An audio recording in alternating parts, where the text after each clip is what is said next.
Today, the Lord, the Supreme Power, I don't know कैसे, He directed me to look upon a book, a small book of the life of Shri Ramakrishna Paramhans. I only read the preface, and in that preface, a couple of lines were given that were very impacting.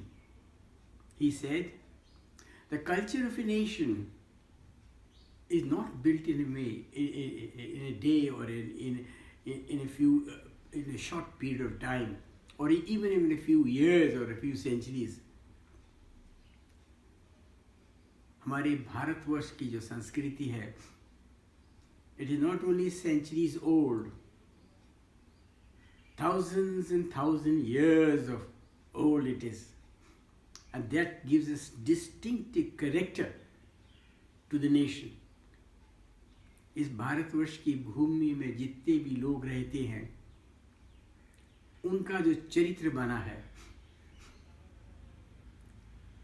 जिनके अंदर इतने धार्मिक विचार हैं, उसका कारण है कि इस पूज्य भूमि के ऊपर अनंत समय से इतने महापुरुष ने जन्म लिया है, जिन्होंने तपस की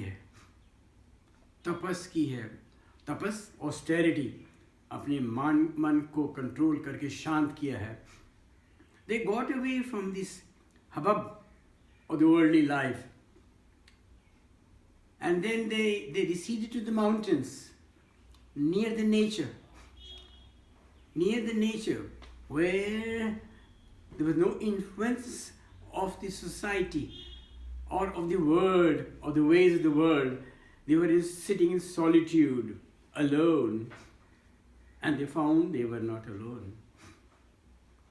They were connected with the divine, and with the divine they received messages from the divine, and that is what is called the Vedas. They received this infinite supreme wisdom, and these saints and sages conveyed the wisdom in the form from guru to shishya, from teacher to the taught, and like that it progressed and it carried on. So that created that creative force right from the a number of years, thousands of years, that we may not be unaware of. How much do we know? We can know about what we know about Shiv Puran, Vishnu Puran. उनसे थोड़ा पता चलता है about about Shiva, what he did and all that. About Vishnu, his Vishnu Purans, the stories given in those Puranas, Puranas, ancient stories. They were very, giving you insight into the wisdom of the truth. Shiv is the eternal truth, unborn, eternal, happy. Happy means blissful, means anandam, and only Shiva, truth alone, exists in this body and in this visible universe. That has to be discovered, which slowly these Rishis and Munis, they were the creative forces of keeping that truth alive and passing on from generation to generation. It is those creative forces that kept the nation building, giving it individual distinctive character. इस भारतवर्ष का जो चरित्र बना है, जो संस्कृति बनी है, बहुत गहन है, very distinctive, and based on the truth, the reality of existence of human beings as well as the entire visible Jagat we call, the creation. और यहाँ पर whenever there were other forces, the negative forces, the forces of the evil forces we call them, as where the people were selfish, egoistic, self-oriented, doing everything for their own self. Whatever they need to do, kill, hurt, destroy other nations, other people, just to propagate their own thinking, or fulfill their own desires, physical desires. They wanted to have more and more of wealth, more and more strength, to make them so strong that boosted their ego. You know, right from the beginning, as you know, Ravana was one of those. Shri Ram came. The one who is existing in the universe is Om, all-pervading, Sarvata Samana. The one who created is the one who preserved. He is the creator, at the same time he is the prevention, protector, sustainer of his own creation, what is created.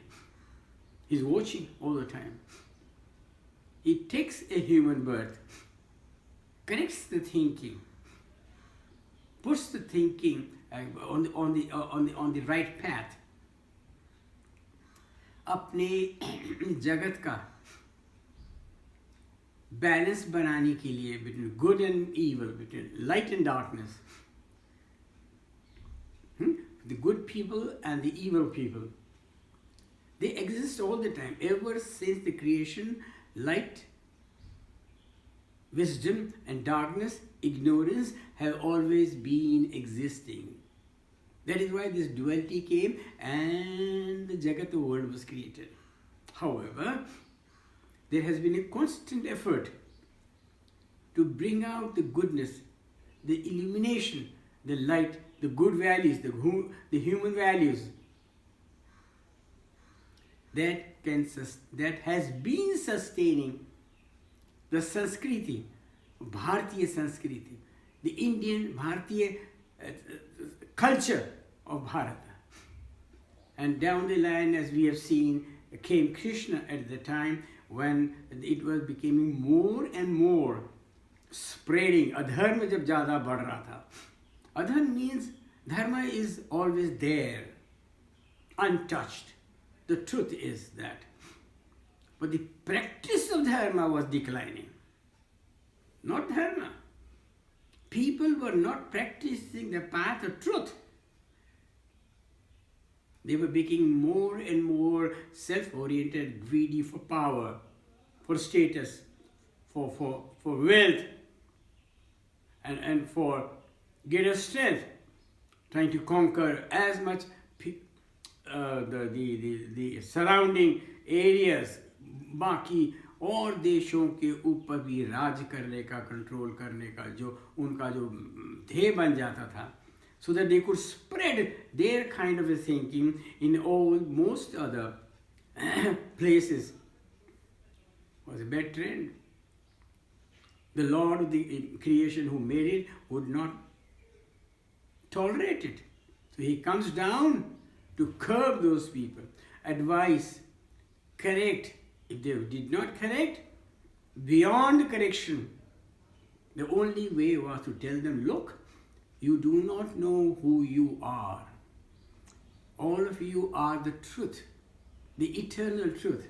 But over you is a wheel of ignorance that has created your temperament like that, your personality like that, your thinking like that, that covering over you, wheel over the truth, that is the Atman ever truth.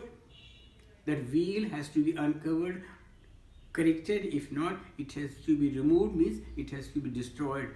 So when killing these kind of people like Ravana and the Kauravas and all that, does not mean that you're killing the very truth which is beyond the physical. It is ever present, is the truth. That needed to be told as Shri Krishna came to tell Arjuna this. And when Arjuna, he said, let me see who am I, who have come here with the intention of fighting us. And then he looked around and he was fascinated by, he infatuated. वो मोह में आ गया कि अरे, these are my the cousins and my gurus who taught me and taught us, all of us rather, and our grandfather and all that thing. But that infatuation makes you forget their evil nature, evil doings. If we let it happen, let it be in the guise of mercy, or you overcome by emotion, then those people will prosper. If adharma, if the evil doers will prosper, what will happen to the society? The Lord who created would not do it. He has come down to maintain balance in his creation. So down the line, then came Rama, then came Krishna, and then of course all these prophets came, messengers came. ये सब उनकी विभूतिज हैं, और उनके अवतार भी हैं, उनकी विभूतिज भी हैं. They have come down for time to time, wherever was needed, in whichever nation in the world was needed. Buddha came in Bharatvarsh, born in Lumbini in the southern Nepal, got enlightened under a Bodh tree in Bodh Gaya. You see, जहाँ पर ज्ञान हो जाता है, बोध ज्ञान आ जाता है मति के अंदर, उस जगह का ही नाम फिर बोध गया हो गया, और उनका नाम सिद्धार्थ गौतम से गौतम बुद्ध हो गया. Buddha, the wise. The person is Gautam, but when the wisdom dawns, he becomes Buddha, the wise person. This wisdom is thoroughly available for each and everyone who seeks it. आज भी भारतवर्ष में there are many people, many people, जो भी, even those people have lived in the past, must have lived all those people in all those lives. They must have also did tapas, what we call as meditation, single pointedness, concentration. उन्होंने भी बहुत ये तपस करके, and they have arrived at this state where they've been given a human body for the purpose of realizing the truth, the unborn, the eternal truth, hidden by the veil of this body which we call as ignorance. तो ये जो ignorance है, इसको remove करने के लिए, to give the message of the Lord, Jesus came in the West where he was needed most. Buddha came, Jesus came, and also Muhammad came where he was needed. It doesn't matter which country or where, what culture of the country is, what the religious beliefs of anybody is, that the purpose is the same, to correct the mind, to correct the thinking, to give them human values of truth. Sathya, dharma, shanti and prema are the universal values applicable for each every person upon the earth. It is not a religion. It is just a cultural evolution of the mind, transformation of the individual for his own good. किस तरह से अपने आप को सुधारने का जो ये दृढ़ निश्चय होता है, ये परमात्मा की कृपा से ही एक मनुष्य के अंदर आता है. He is very fortunate person जिसका ध्यान जाता है संसार की तरफ देख करके. Everywhere, गुरु नानक ने बोला ना, he also came for the same purpose. दुखिया सारा संसार. He realized that. Then he coined that Ek Omkar. Know him, who he is, and how to know him. Worship, pray to him. He will descend down. He's living very much here in the heart, and we are here in the mind, a kind of thinking that I am this body. To travel this distance from the mind into the heart where the Lord resides, the Master of the universe. He himself, the Lord, when you realize that you are the Master. Master means you are the Supreme Being, meaning you are you are consciousness. Alone, not identified with the individual, you are the universal himself. When we say himself, it means a kind of a form. No, this is just universal means complete, total, same, harmonious and equally spread out. एक continuity, unlimitedness and ज्योति स्वरूप है. और उसमें क्या होता है? You're aware, I am aware of myself, not this physical frame, not this illusionary world. Or being aware of yourself, you get what? Existence, I am.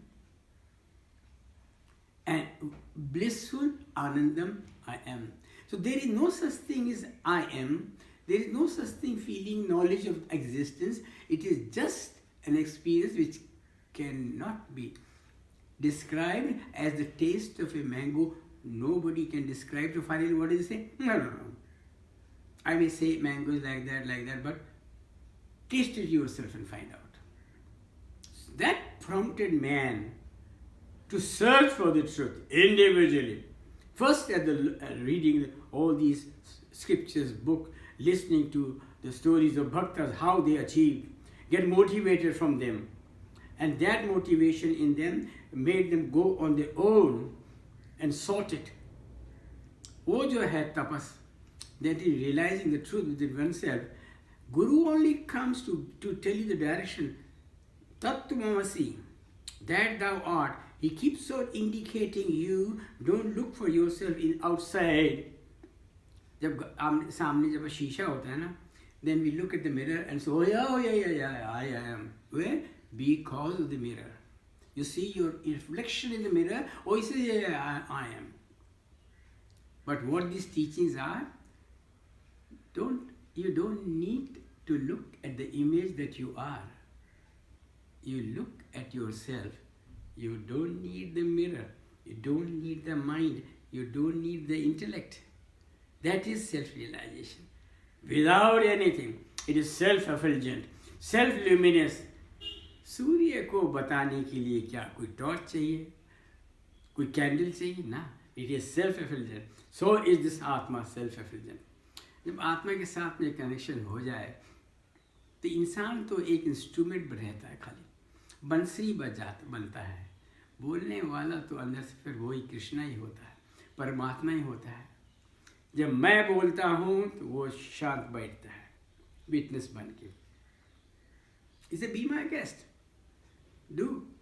या तो तुम प्रकृति के साथ में जुड़ जाओ या मेरे साथ जुड़ जाओ. मेरे साथ जुड़ जाओगे तो इटर्नल हो जाओगे. प्रकृति से परे, दूर, फर्क, अलग, वो इल्यूशनरी है, असत है. सत के साथ जुड़ जाओगे तो असत से छूट जाओगे. And if you think that you are this body which is perishable, every day changing, तब प्रकृति के अंडर में आ जाओगे. Then you will do, if you think you are this illusionary, continuously changing perishable body, you are under the influence what is God's delusionary power is Maya. और वो प्रकृति के नियमों के अधीन तुम हो जाओगे. There the laws of karmas come. Laws of nature, you are under them. As you do, so shall you get. As you sow, so shall you reap. तब जो कैसा कर्म करोगे वैसा फल भोगोगे. It's a universal law applicable to all human beings, जो अपने आप को इग्नोरेंस के अंदर ये ह्यूमन बॉडी मान करके फ्रीडम मिल जाती है. If you think you are this body, God's power is given to you, which you use as freedom, and you will misuse it for a personal gains. और अपने selfishness के लिए, self orientation के लिए, अपने लिए, अपनी ही प्राप्ति के लिए. सब लोग कहते हैं ना आजकल, मैंने ऐसा किया, मुझे ये चाहिए, मैं यूसी अपने आप को अपग्रेड करते हैं और अपनी तारीफ सुनने के लिए दूसरों के लिए कुछ भी करने को तैयार हो जाते हैं, एप्रिसिएशन पाने के लिए, सो दैट मैं आई रिमेन्स हाईलाइटेड. अपने इस अनट्रुथ को हाईलाइट करने के लिए, ईगो को बूस्ट करने के लिए, उससे प्रसन्नता पाने के लिए, to feel happy when somebody praises you. Illusion, ignorance. अरे भाई, किसको खुश कर रहे हो? उस ईगो को, which is non-existence, which is the cause of your separation from the truth. Now, in the Gita, Shri Krishna says, in the 19th shloka of the 12th chapter, tulya ninda sthiti. ऐसा बनने की कोशिश करो, तुल्य बराबर, निंदा अपमान किसी का करो, स्तुति प्रेज मान सम्मान के ऊपर जाओ, तब जाकर you realize होता है you are approaching closer and closer to the truth, which is ever steady, firmly steady. Such a person who's attained such kind of a wisdom by the grace of God is called a man of steady wisdom. Unmoved, unperturbed, unagitated, all the time peaceful, quiet, tranquil. जो उसके आगे जो aura होती है, that aura is not limited to the individual himself. It permeates the environment.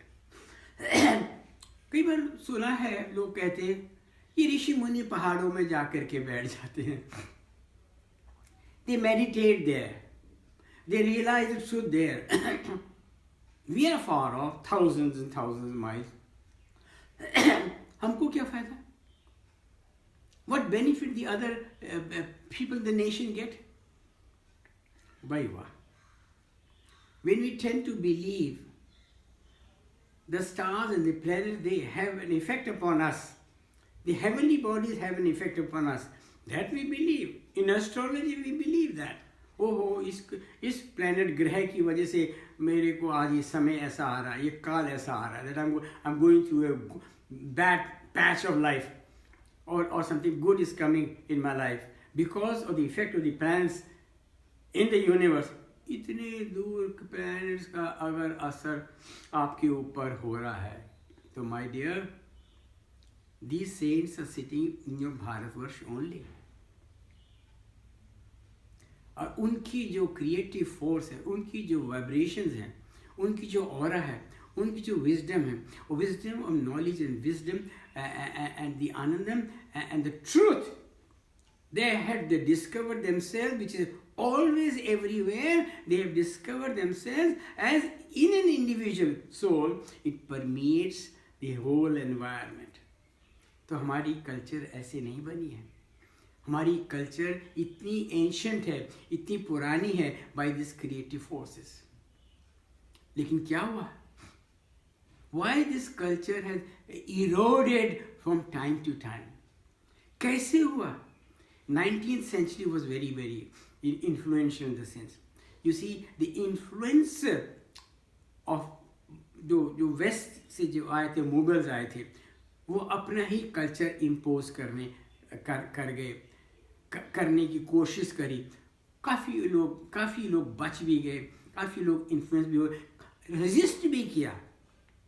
Then came the Britishers.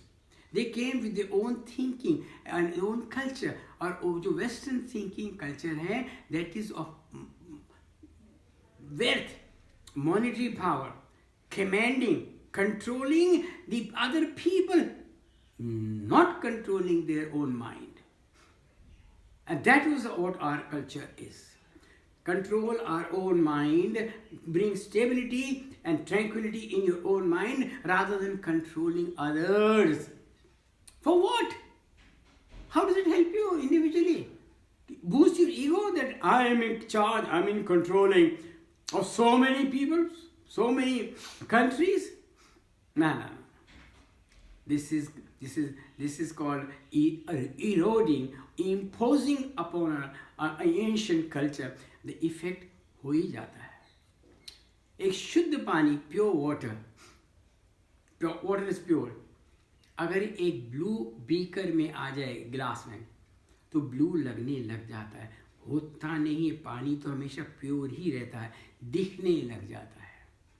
Yellow पे आ जाए चमकने लगता है, ब्लैक पे रेड पे आ जाए तो रेडिश दिखने लगता है. पानी का रंग, टेस्ट बदलता नहीं है, स्वभाव करेक्टर बदलता नहीं.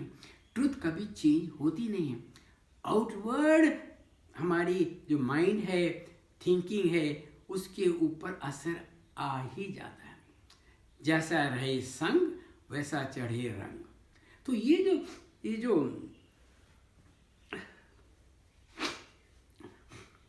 असर जो थोड़ा सा हो जाता है ना, हो जाता है, imposing असर हो जाता है.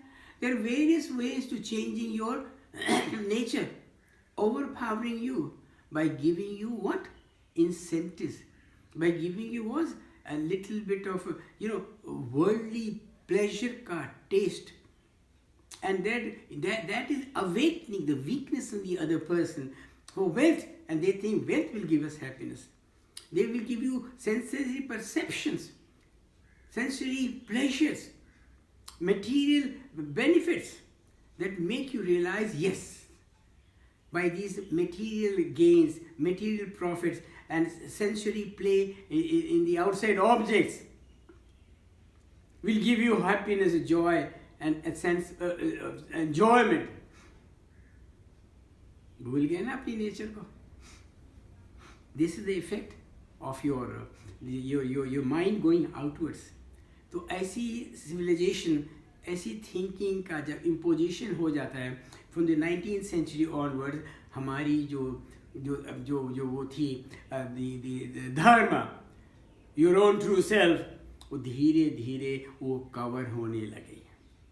And more of this influence made us also materialistic outlook होने लगा. Most of the people, they were influenced by this, and the human values were eroded. They were always there, their practice declined. And people became more and more materialistic, outer looking. आजकल भी मैंने देखा, even today I saw, जब कोई Saint बोलता है ना TV के ऊपर, so I've seen, you must have seen also, some people look, ये देखो कैसे बैठे हैं, and look at his hair, look at his clothes, he's talking too fast, talking too slow. Some kind of the comment outside के ऊपर, are they not listening with the voice? Do you have to comment? Do you have to, your eyes should look outward and not take the amritam voice that is purifying the soul, your own self. Ears are good enough. Just pay attention to the ear. अरे जब आँखों के अंदर भी संसार बसा हो और अपनी बुद्धि के अंदर भी ये हो कि यहीं से मुझे आनंद, मजा, मस्ती, प्लेजर यहीं से आएगा, तो आउटवर्ड लुक हो गई कि नहीं हो गई? How can you look inwards then? कहते हैं ना, सांप के बिल में कोई जाता नहीं, उसके अंदर पहले से पॉइजन है. इसी तरह से जिसके बुद्धि में, माइंड के अंदर ये वर्ल्डली आउटवर्ड का पॉइजन भर जाए, outward the joy, the desire बढ़ जाए, आउटवर्ड वर्ड से जॉय, हैप्पीनेस की लेने की अगर वो अंदर वो भर जाए इच्छा, फिर उसके अंदर कैसे घुसेगा, कैसे आएगा, कैसे रिसीव होगा? the divine wisdom, जो आपको करेक्ट करने की कोशिश करी, आप इंटरेस्ट ही नहीं आए. What will you say? No, no, no, I don't find it interest. Let's go have a fun. ऐसे इंसान बन जाता है. What can you do? इसलिए leave them alone. Do not sermonize them. इसमें नारद भक्ति सूत्र में बहुत अच्छा एक श्लोक आया है. ऋषि शांडिल्य ने कहा, बहुत अच्छा, do not sermonize anybody. Nobody likes to be sermonized. Everybody thinks he's wise. He's wise enough. He's more wiser than you. So what will he say? No, no, no, come on, stay. Don't try to teach me. I know what I'm doing. I know what I am. No, you keep your knowledge to yourself. I don't need it. I know. Ego, false ego, stuck up mind, not open to listening to the truth. What can you do? Leave them. Wait for some time. The time will come when gradually by satsang, by the behavior, attitude and the serenity around them created by one person or a set of persons in a good environment, satsang ke environment से, in the company of good people, धीरे धीरे असर हो जाएगा सबके ऊपर. Time, give time some time. इसलिए किसी को सरमनाइजिंग आजकल नहीं करना चाहिए. तो क्या करना चाहिए? अगर कोई बात कुछ पूछता है, जानना चाहता है, तो ऋषि Shandilya says, tell him that much as he likes to know. And then to wean away, to stay away, they say, now do as you please. ऐसा करने से क्या होता है? You are not sermonizing anyone. He asked for some advice. You've given him an advice. अगर गुरु की advice देने पर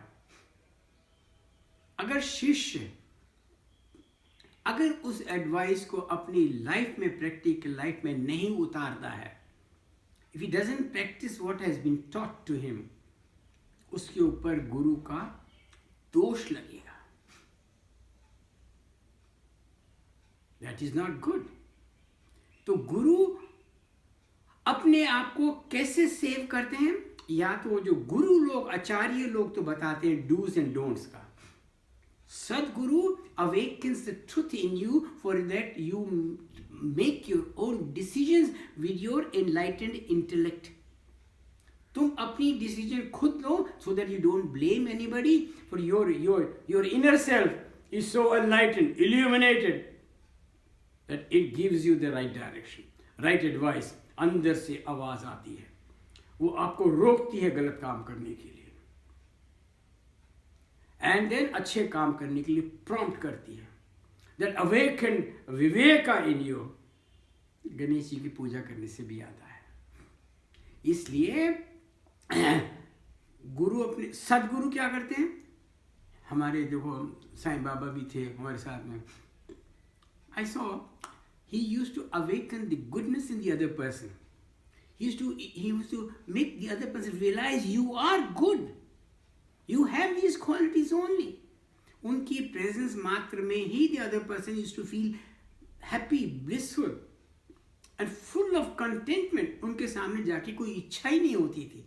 Because when the fulfillment comes, contentment comes, sabar comes, saburi comes, Shraddha and saburi comes, Shri बाबा, उसके बाद में जब fulfilment आ जाती है तो कुछ मांगने का दिल ही नहीं करता, डिजायर ही नहीं होती है. फुलफिलमेंट आ जाए तो और क्या चाहिए?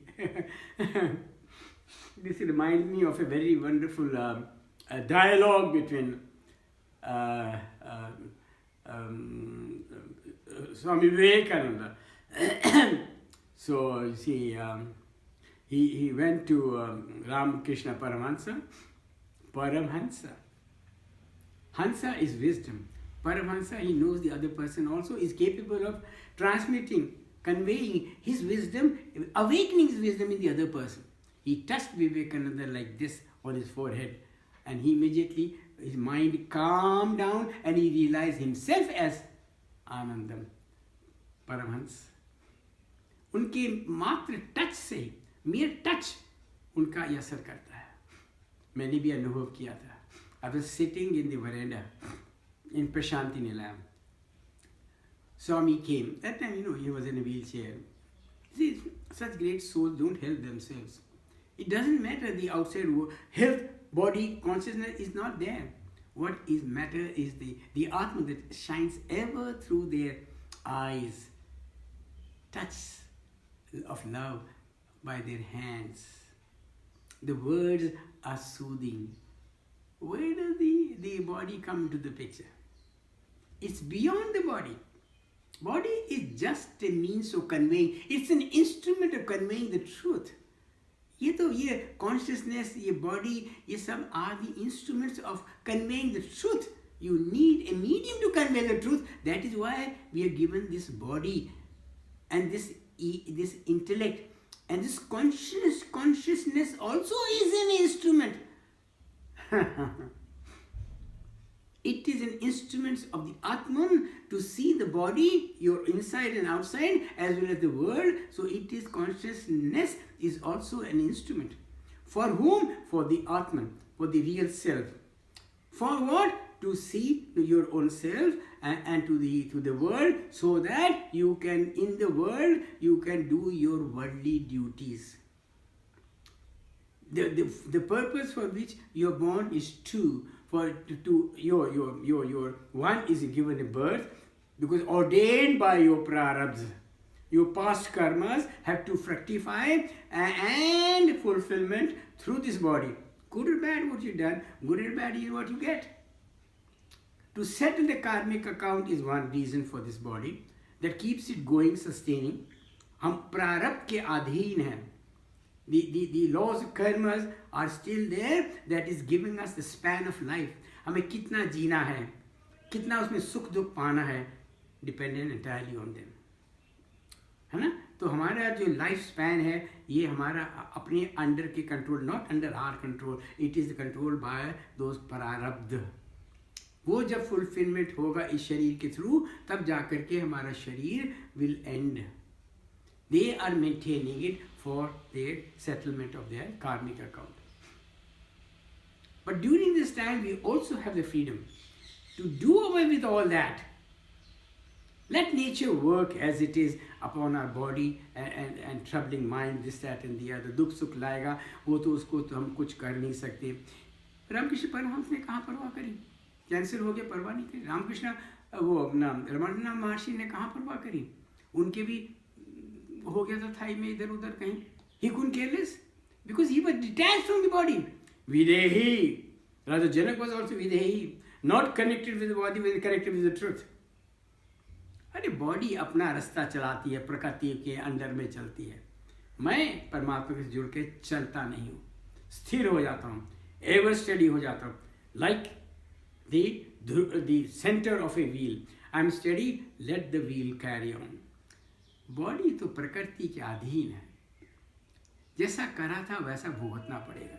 What is there to worry about it? It is under the following the niyam, the laws of the nature, laws of the karmas.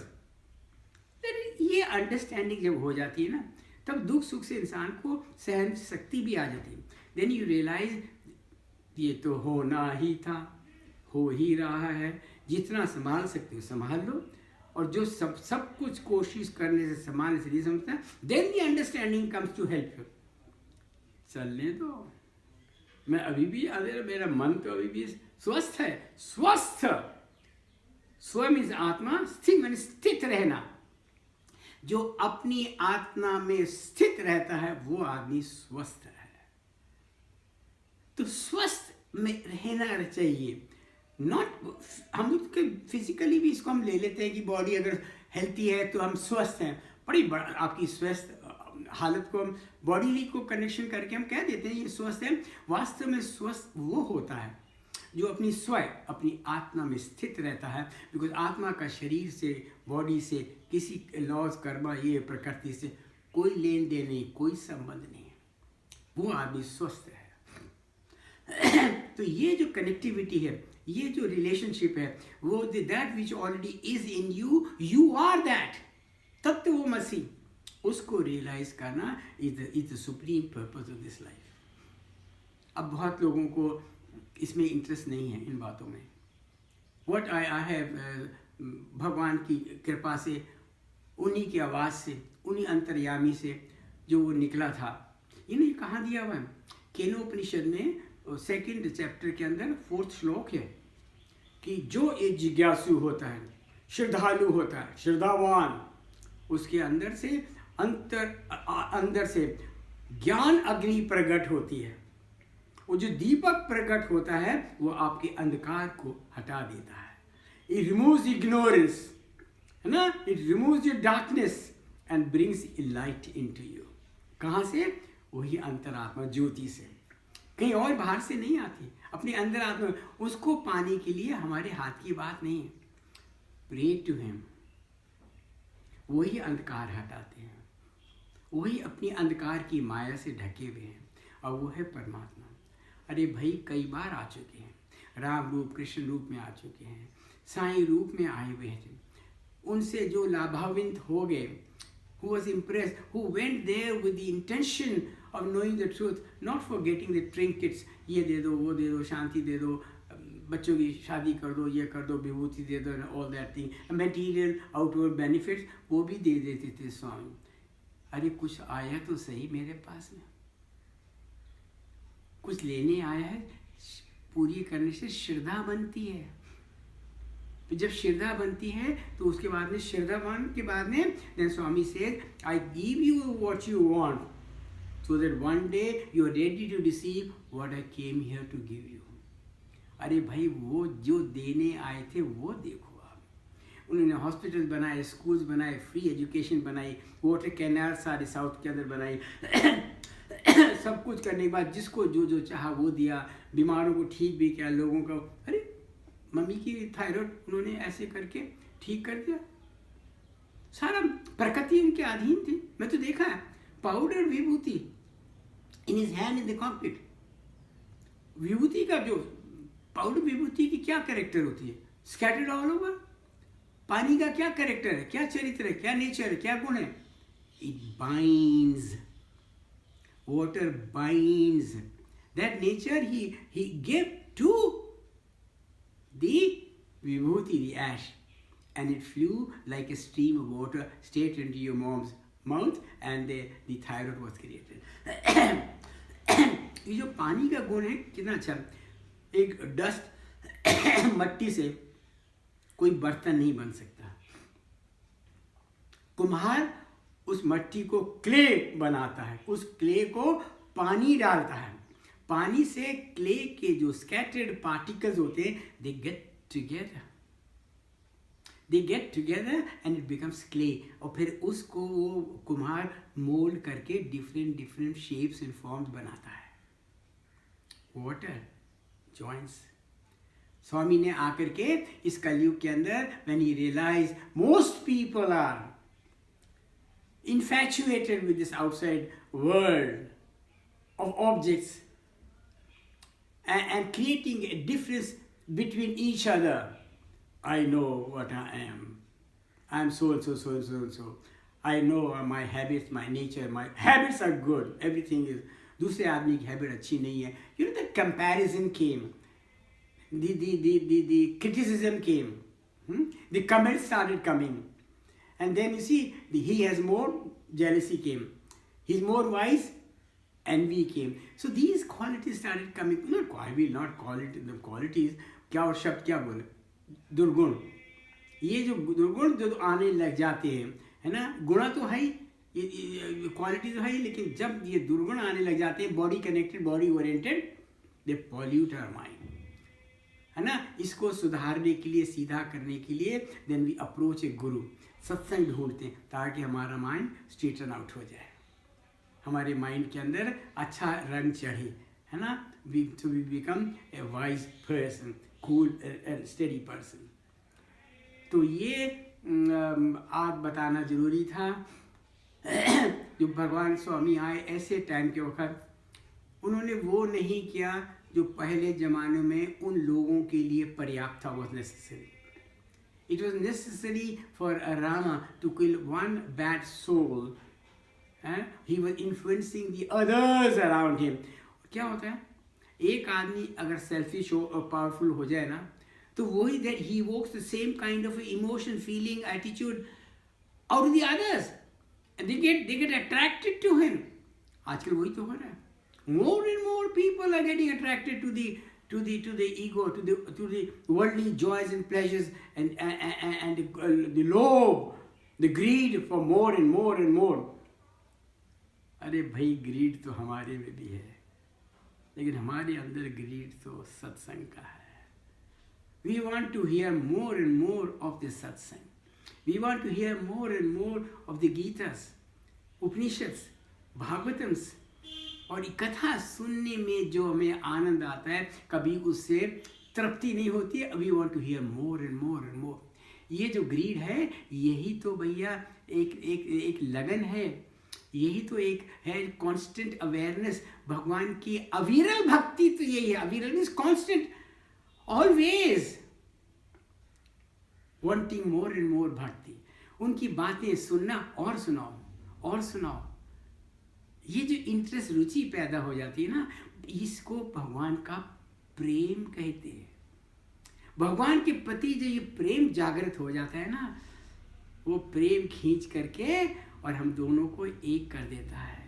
हमारे हृदय के अंदर भी वो अपार प्रेम भर जाता है. कौन सा प्रेम?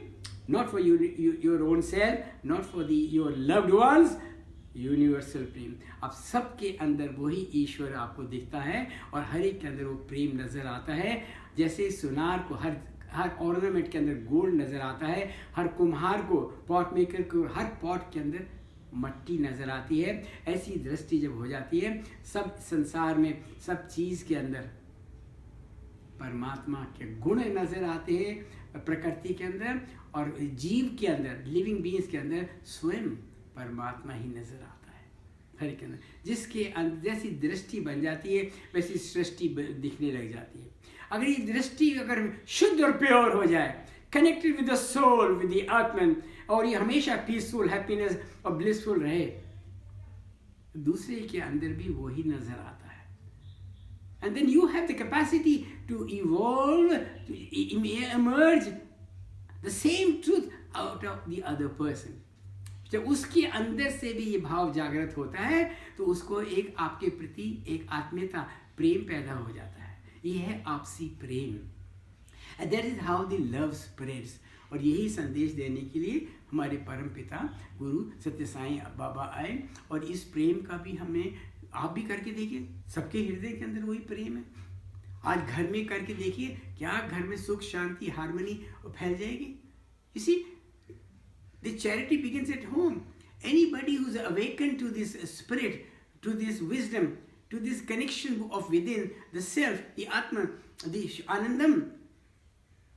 अरे भाई, असर तो देखो. Not only in your own home, wherever you go, you carry an aura of peace, anandam and happiness and joy. हर जगह वो रहता है. Then you know कि किस वक्त हंसना है, किस वक्त नहीं हंसना है. हर जगह हम हंस नहीं सकते, हर जगह हम सर्मनाइज कर नहीं सकते. In good circumstances may be yes, if the other person is equally the same mind, same wavelength, yes. in unfortunate circumstances we cannot not even sermonize, not even laugh, not even smile, but our peace remains intact. The outer things like smiling, laughing, joking and other things, that can be according to the environment that we are in. That is under our control. किसको किस वक्त क्या चाहिए, कैसा behave करना चाहिए, ये एक विवेक बुद्धि आपको बताती है. But one thing ever remains constant, the peace of mind.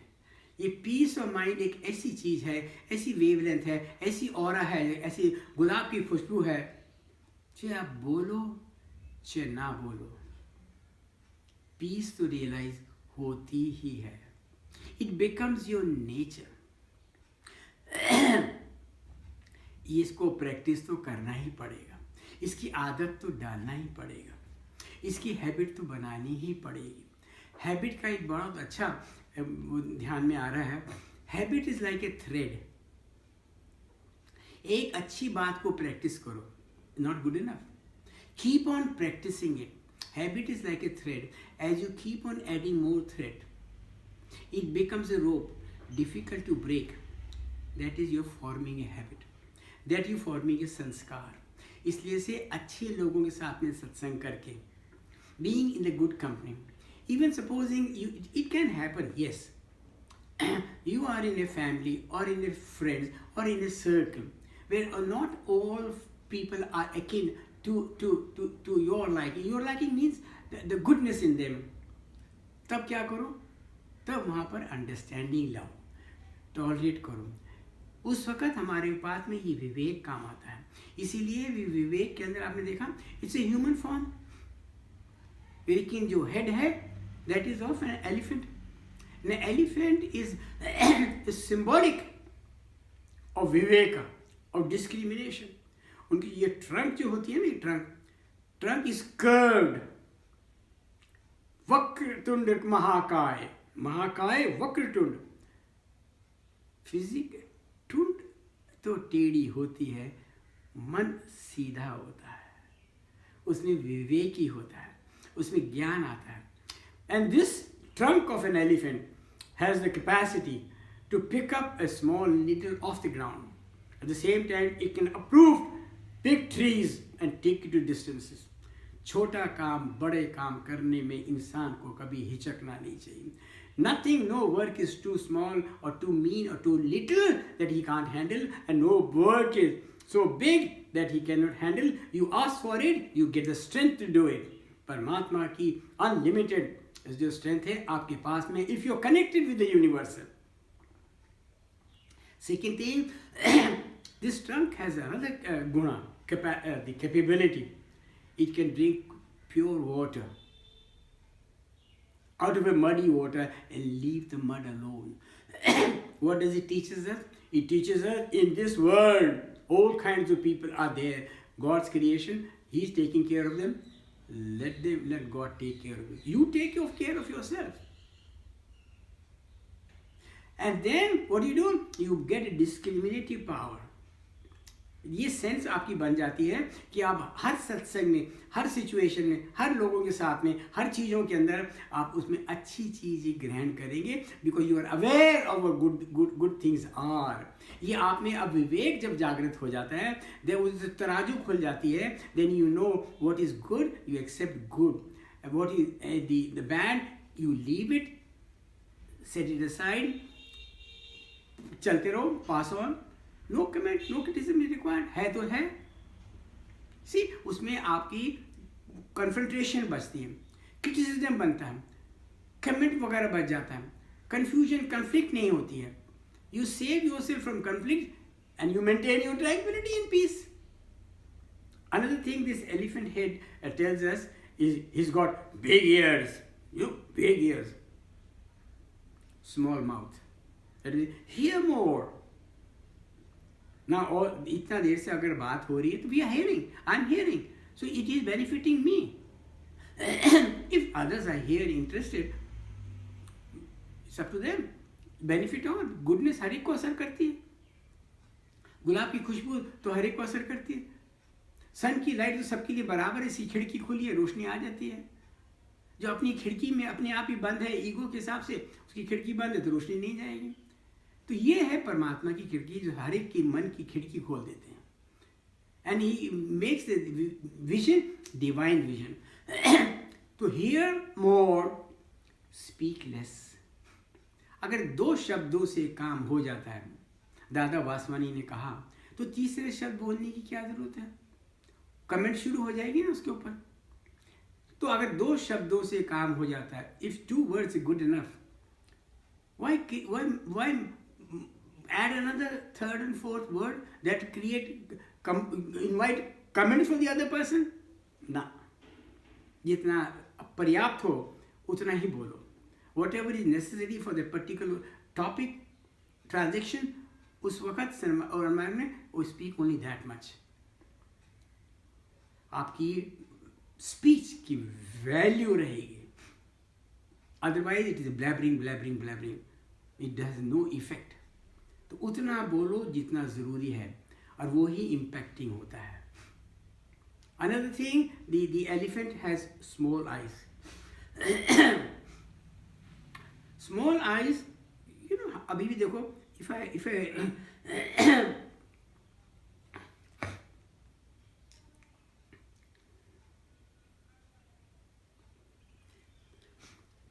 Read a book, तो उसके अंदर कॉन्सेंट्रेशन जब करते हैं, आर आईज आर फोकसिंग, तो that small eyes means whatever you are doing with a focus mind. And the mind is, when it is focused, it increases your concentration, it increases your awareness of what you're doing. Your work will be more efficiently done. उसमें जैसे आप तो सब जानते हैं, सचिन जब खेलते हैं तो इतनी उनकी concentration होती है कि he sees the cricket ball as a big ball coming and his mind and his bat hits the ball.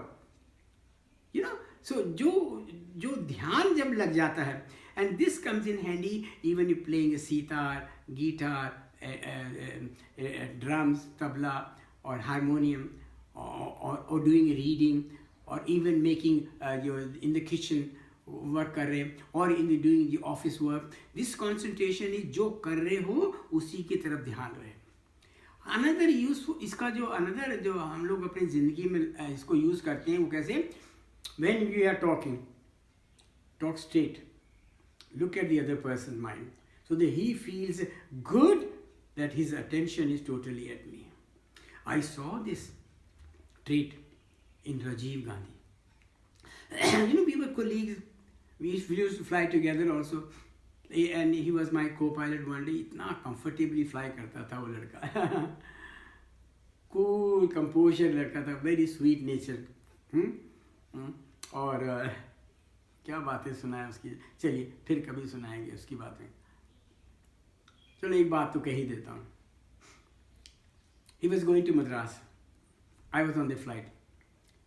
So, you know, being whatever he was, we used to sit in the executive class as entitled by the airline. He used to sit always in the economy front seat.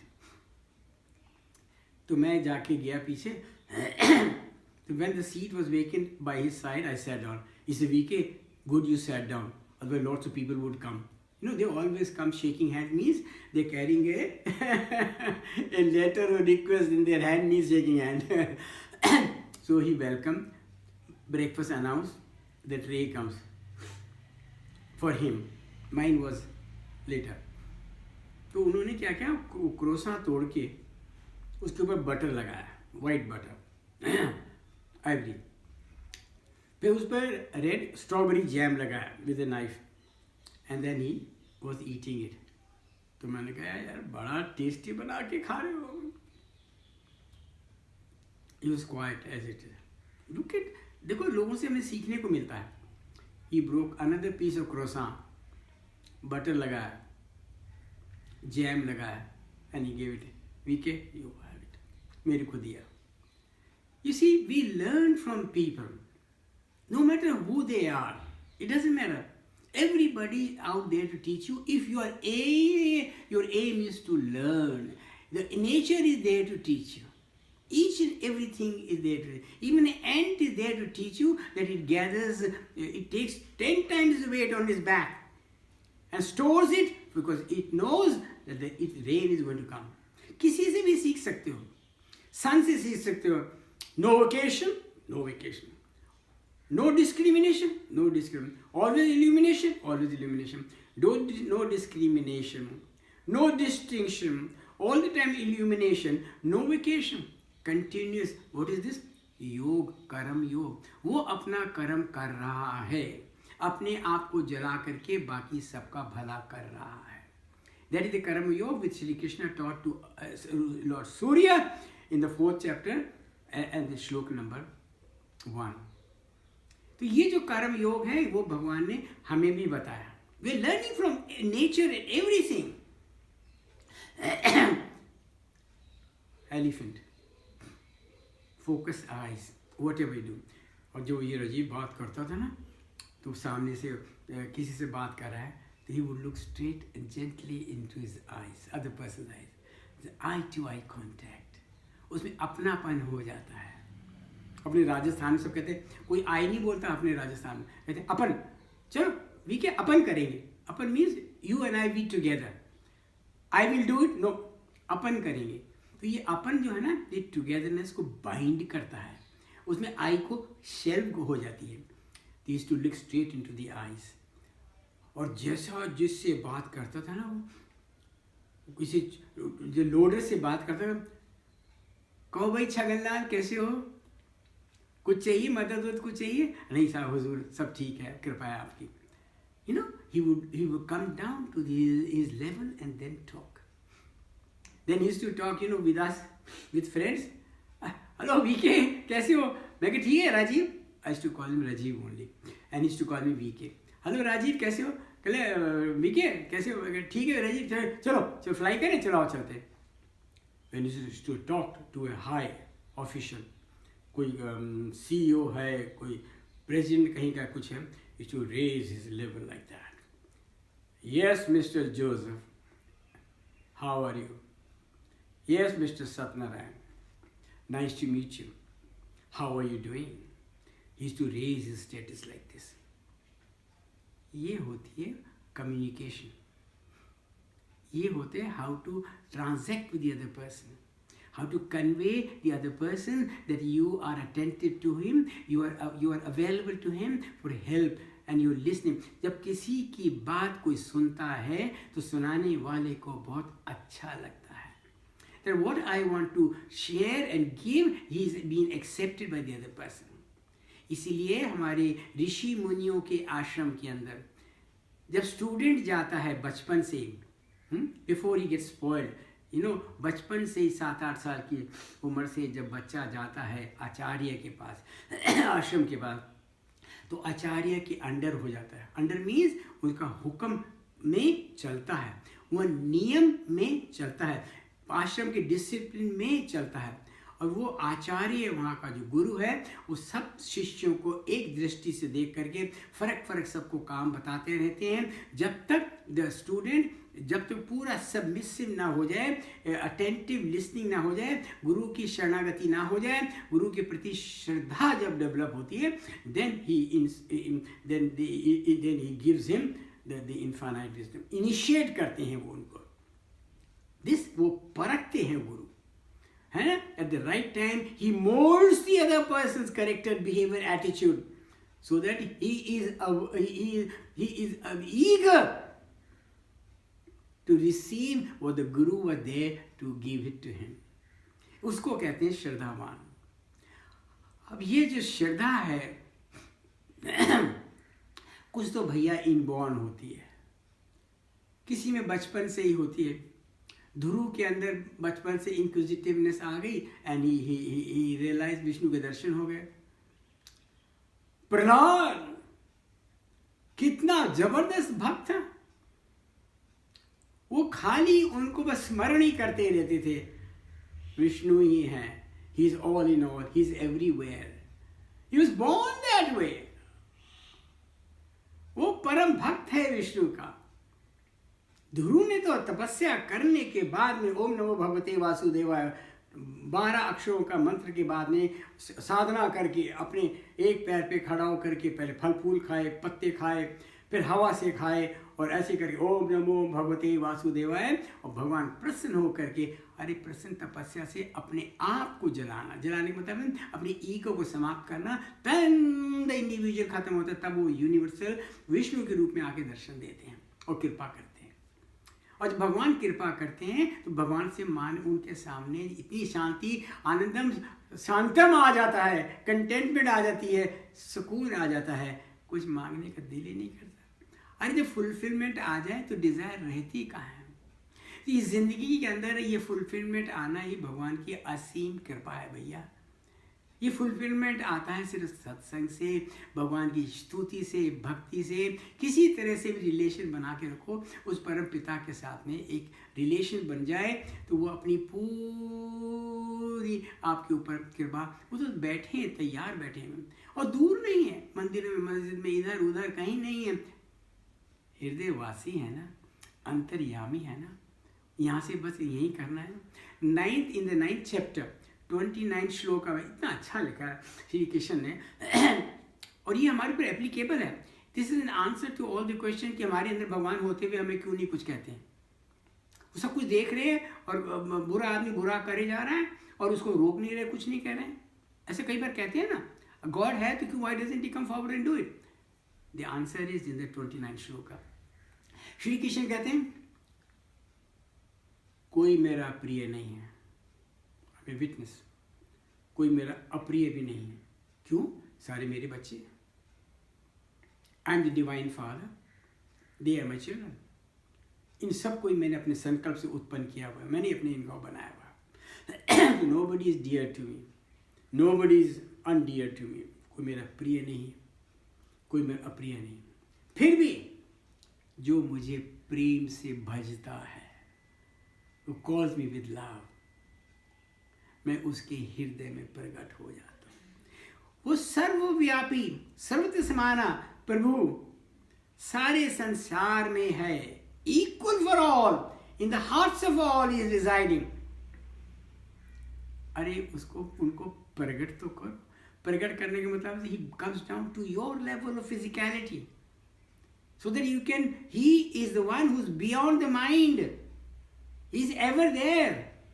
आपको pray करने से आपकी मन बुद्धि में आ जाते हैं, वो आपके मन के अंदर शांति दे देते हैं, बुद्धि के अंदर वो ज्ञान भर देते हैं, इल्यूमिनेशन कर देते हैं आपको, और आपकी हृदय के अंदर, हृदय, दया, दया मीन्स दया, दया मीन्स कंपैशन, ये परमात्मा का गुण है।